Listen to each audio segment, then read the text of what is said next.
Good afternoon.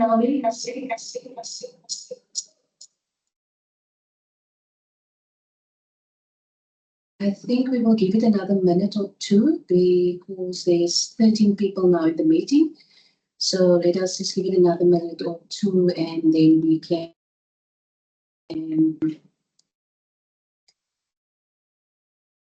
officially start the session for today. I'll just keep on my camera for a brief moment and then when I start the presentation, I'll switch it off. So Nazo, just to make sure, am I audible? Hi, Isel. Yes, you are. Okay, thank you. Thank you, Diana. Thank you.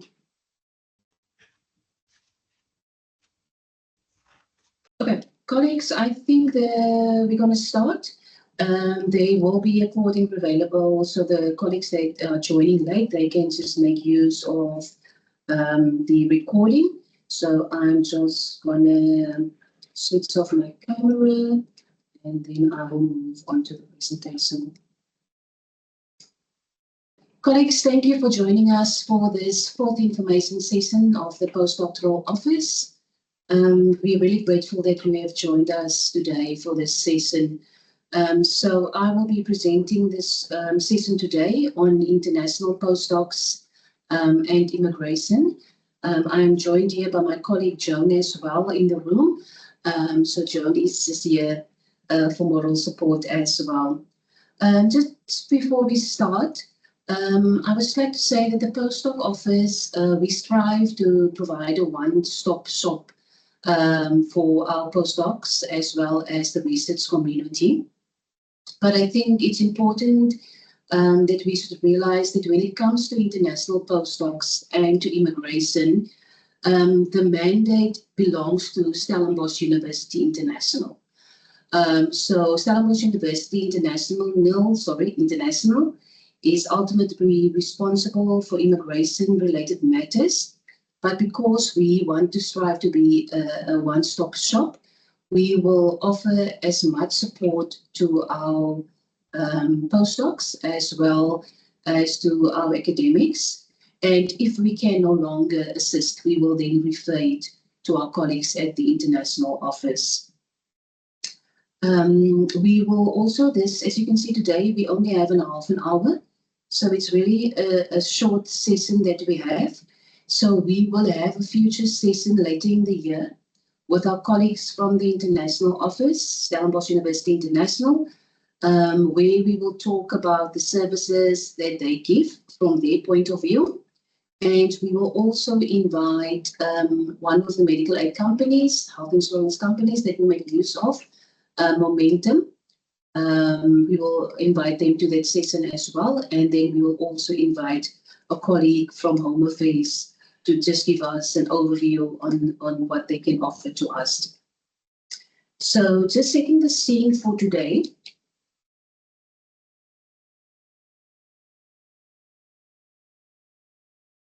So today we will just give a brief overview of the services that we offer at the Postdoc Office. Apologies for you that have attended previous sessions because that will now basically be a repeat of the information that we have been provided, but we will just be brief on that. We will look at the logistical arrangements that we offer, the Postdoc Office offer in partnership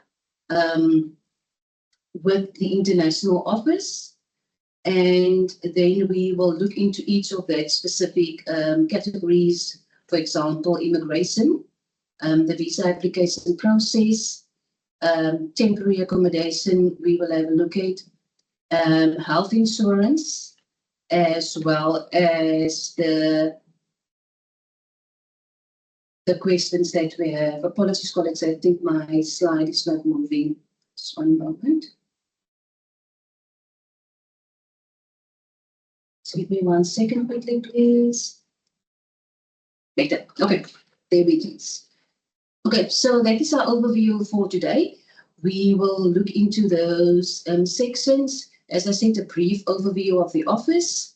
Then at the logistical arrangements that we assist with in partnership with the International Office, and then we will look into each of those categories. So moving forward, this is the staff at the Postdoctoral Office that you deal with on a daily basis. As I said, I'm Isel Rousseau. I'm joined by Joan Moglagla, who's our Senior Financial Officer.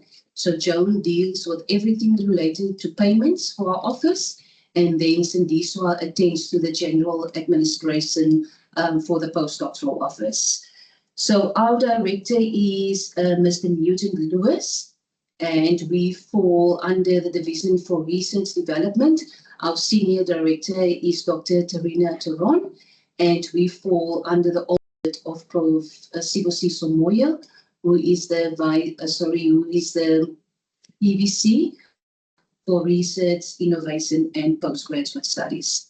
So on a daily basis, you will speak to one of us when you need something, anything with regards to postdocs, postdoctoral appointments, immigrations, and international postdocs. We will assist you in that regard. Our email addresses are available on the screen. Okay, we have created a SharePoint site where you can access all the information with regards to the postdoc office. So this link will require you to log into our website, and there you can get all the steps onto how to appoint a postdoc, as well as all the processes that goes involved with that. So also, if you use the QR code on the screen, you will also get access to the link that is provided on the screen, on the slides. I would like you also to go and have a look at our website. We are currently in the process of updating our website, so all the information that we are sharing with you today about the international postdocs is available on our website as well. This is one document that I will refer to you. We'll get to that document later. The guideline document for international postdocs, that's not available there with you once we send the slides as well as the link to the presentation for you. Just as we said in our last sessions, postdoctoral research fellow, there are 7 steps in that process that we attend to. So for today's session, we will in after step number 4. That is where we will now be getting contact with the international postdoctoral researcher.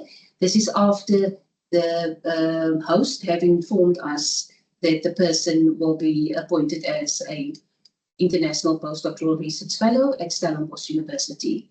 So we have now been informed, and now we will reach out to this candidate or in the international postdoc to tell him or her what a documentation we would need in order to proceed forward.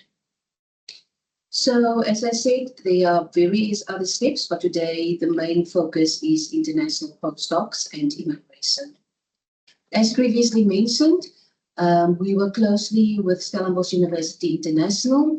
Together, we provide services to our international postdocs to get them here in South Africa. So we will assist with immigration. Immigration is also the application for visas. We can assist with the arrangement of university accommodation and also health insurance. Health insurance is more commonly known in our terms as medical insurance or medical aid. We will assist with international postdocs and also with airport transfers. So all these logistical arrangements that we assist with on a daily basis, and that is supported by the International Office, we have basically documented a guideline, which is a 1-page document that we have created to just update the international postdoctoral fellow when they for the first time they will come to South Africa. what they can expect and what they should do before arrival. So for today, we will then look into each of these processes. And as I said, this international postdoc guideline, we will upload it to our SharePoint link. But for you today, we will also share the document with you. And it is a very useful document, especially when it comes to the appointment of international postdoctoral researchers. So the visa application process, I think it's the most important process for international postdocs, because this is the process, the process that it would allow you to come and do, or the postdoc, to come and actually do research at Stellenbosch University. So it's important. The first thing is that we will receive the postdoc personal information sheet, that is the document that we receive from the host, with all the supporting documents on that provided, attached to that document. And from there, we will then check and verify all the documents that were submitted to our office, and then we will issue the visa letter. So the visa letter, or the letter of invitation, is the letter that will allow you to apply for a South African visa to join the university to conduct research. And then we will give you a list later on. As part of the visa application process, I will give you a list of websites that can assist with the visa application process as well. So once you have received the award letter, or the candidate have received the award letter, as well as the visa letter from the postdoc office, he or she will then call on the nearest embassy, apologies for that typo, consulate, and they will apply for their visa. And this must happen in your country where you are currently located. For South Africans, and I think for many other countries as well, I think there are now about 57 countries that make use of the VFS Global online platform. So VFS Global, or just VFS for short, as we use it on a daily basis, is the company where governments have outsourced their visa application processes. Some of them have even outsourced their passport application processes as well. So when we issue you with this visa letter, you will then go to your nearest embassy, consulate, or you will go on the VFS platform in order to apply for your South African visa to do research at Stellenbosch University. So the most important thing, we get many questions about this is, what visa should I apply for? We have, with exception, I can say with exception, we do have postdocs that are on student visas. But that student visa is then still endorsed for postdoctoral research. There are many reasons why a postdoc can be on a student visa. It is because the embassy or the consulate in their home country, or the country where they were at the time of the application, issued them with a student visa because they are not aware of the visitor's visa. Also, it can be that the person was a PhD student, for example, at Stellenbosch University. And when you're on a student visa, it is easier to apply for the renewal of the student visa, but endorsed for postdoctoral research, then to apply for a whole new visitor's visa endorsed for research. So we do have postdocs with a student visa endorsed for research, but those are the exceptions. The preferred visa for postdocs is the visitor's visa endorsed for research. That is a specific subsection of the visa. It's 11(1)(b) for research. And that visa, as I said, it must that you will be affiliated with Stellenbosch University. It's endorsed to Stellenbosch University in order for you to do research. And then I've just shared a few important websites, especially the VFS website is very important the DHA1 is not appearing there. I'll insert that one for you as well. The VFS global website gives you a clear indication of the process to apply for a visa. It also indicates what documents you should need in order to apply for a visa.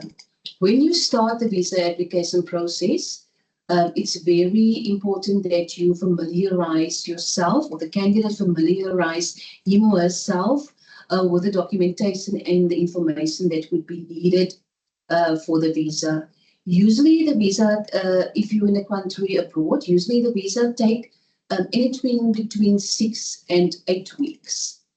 There are exceptions, of course, to this rule, but usually it takes between 6 and 8 weeks for the application of a brand new visa. That you must have all your supporting documentation available when you submit the application. I think all people that apply for the renewal and sometimes for new visas in South Africa are aware of the long turnaround times. So today we will not really focus on that. We will have another session just to discuss the long waiting times and the long turnaround times for the renewal of visa applications. We have postdocs that are really anxious about the turnaround times for those visas.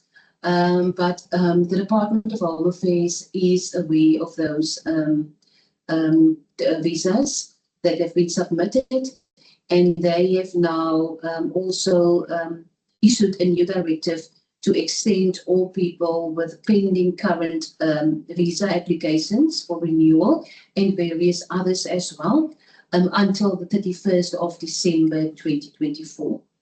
So this is a directive that we have received from the Department of Home Affairs, where it clearly explains what visa applicants qualify for the extension until December 2024.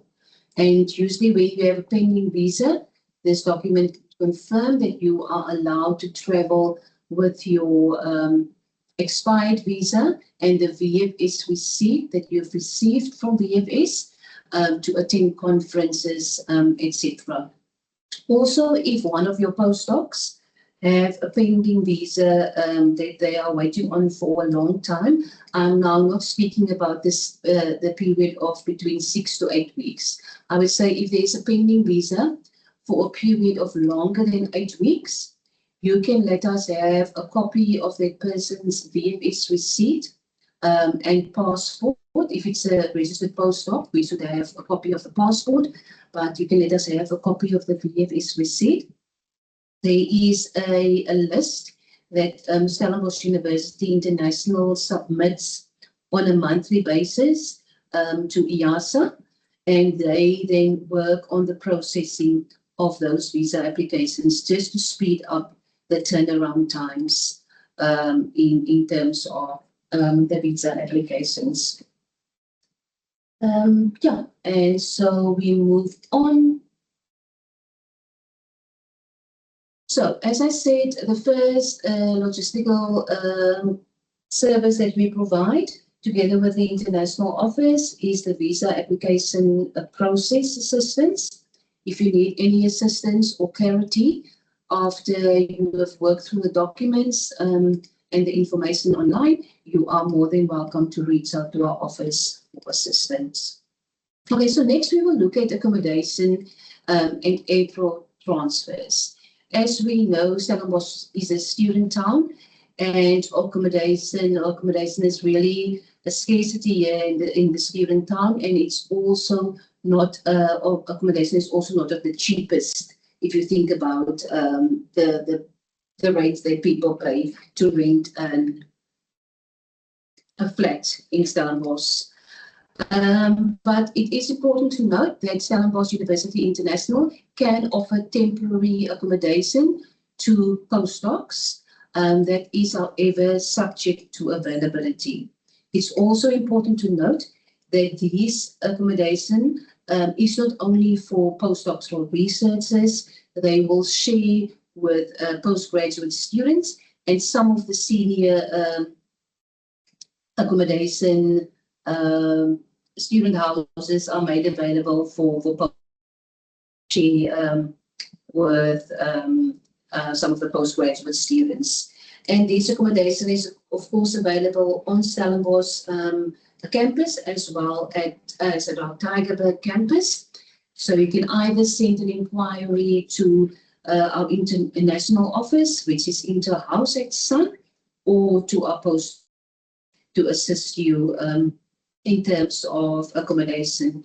There is some useful links. There is a document that Stellenbosch International have compiled, that is for alternative accommodation options for postdocs, especially when there are not accommodation available in some of the university houses. They have made a list of outside accommodation availabilities for postdoctoral researchers. It's also important to note that sometimes postdocs just need accommodation for a short period of time. That is where the temporary accommodation in the hostels really help. And then once they're here in South Africa, it's always better for the postdoc to come and look for accommodation, for preferred accommodation for their choice. Also, we have a group, a WhatsApp group, where we can put postdocs in contact with other postdocs. Usually these postdocs share advertisement and information with each other with regards to accommodation as well. So we have covered the visa application process or immigration, accommodation, which is temporary accommodation available through Stellenbosch University International, or the extra list that is available. And then next we will look at the airport transfers. This is a service that the International Office provides to new international postdocs on their first arrival. We will then arrange for airport pickup to your location in Stellenbosch or at Tygerberg. It's just important to note, previously we did offer this for first-time arrivals, also with exit, that no longer exists. This is solely for a new postdoc which will arrive on their first time when they can make use of this facility. Also, you would need a SU number, or the postdoc would need the SU number to book this airport transfer. So it's important to note that the applicant should create their Sun student application beforehand in order to make use of these postdoc first-time arrival transport. Another thing that the International Office also do is when you've applied for a visa renewal, they will assist you with transport to the visa office in Cape Town, and also when you have to collect your new visa, they will also assist with transport for that. Just bear in mind, sometimes the International Office, like last week, they had a big week for new arrivals of new international students, and they were not able to provide this service during that week. The service is usually available throughout the year, but just bear in mind that it might not be available for the, through the International Office when they have their peak times and they need transport available for the students. Okay, so next we will focus on health insurance or medical aid. If you are a student on if you are on a student visa, health insurance is compulsory. We have recently found out that if you are a postdoc on a visitor's visa endorsed for research, it is highly recommended that you have medical aid cover. When you apply for your visa application, some embassies require proof of medical insurance upfront. Other embassies don't require that upfront as well. So, but when you come to register as a postdoc, we would recommend you are on a on a visitor's visa. We would recommend that you apply for health insurance with a South African medical aid company. As I said, there's a link below. There are various options of health insurance companies that you can make use of in South Africa. What we have found is that Momentum is one of the most preferred companies that our postdocs make use of. It's also important to note that postdocs, because they receive a tax-free fellowship, they fall under the student category, and they therefore pay student rates when they do this medical insurance. Of course, the medical insurance is renewable annually, and that is also for the duration of the stay of the postdoc, for the postdoctoral research fellow.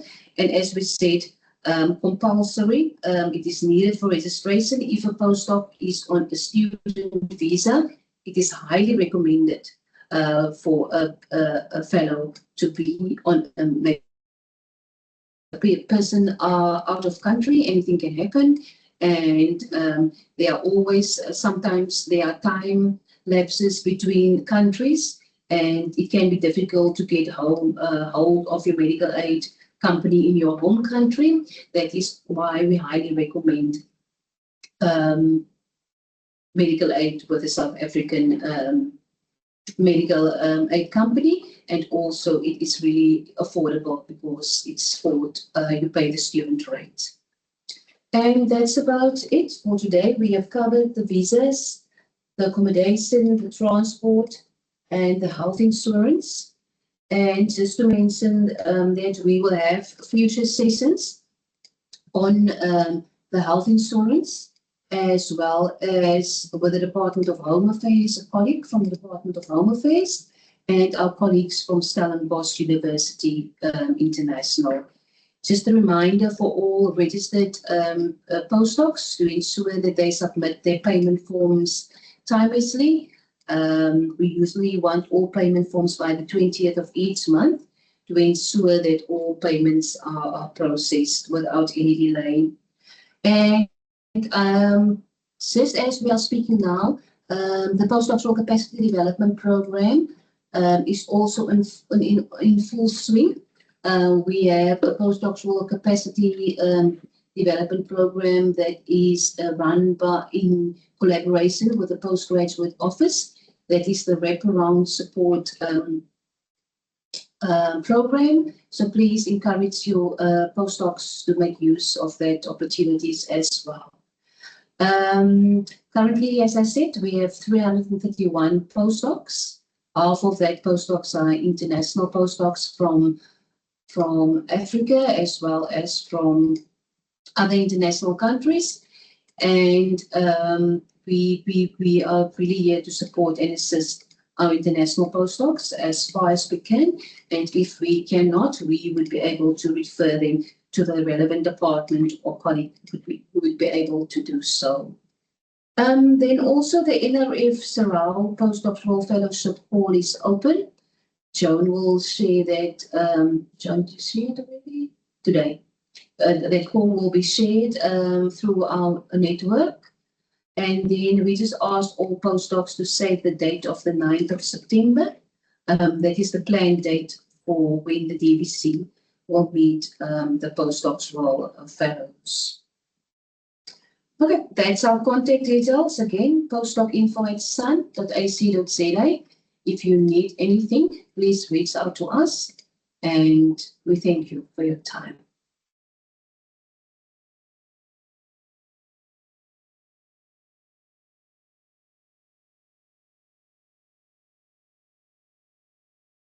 Any questions? Thanks, colleague. I see there's something in the chat. Okay, we will do so. Dr. Singh, thank you for that. Any other questions from the floor?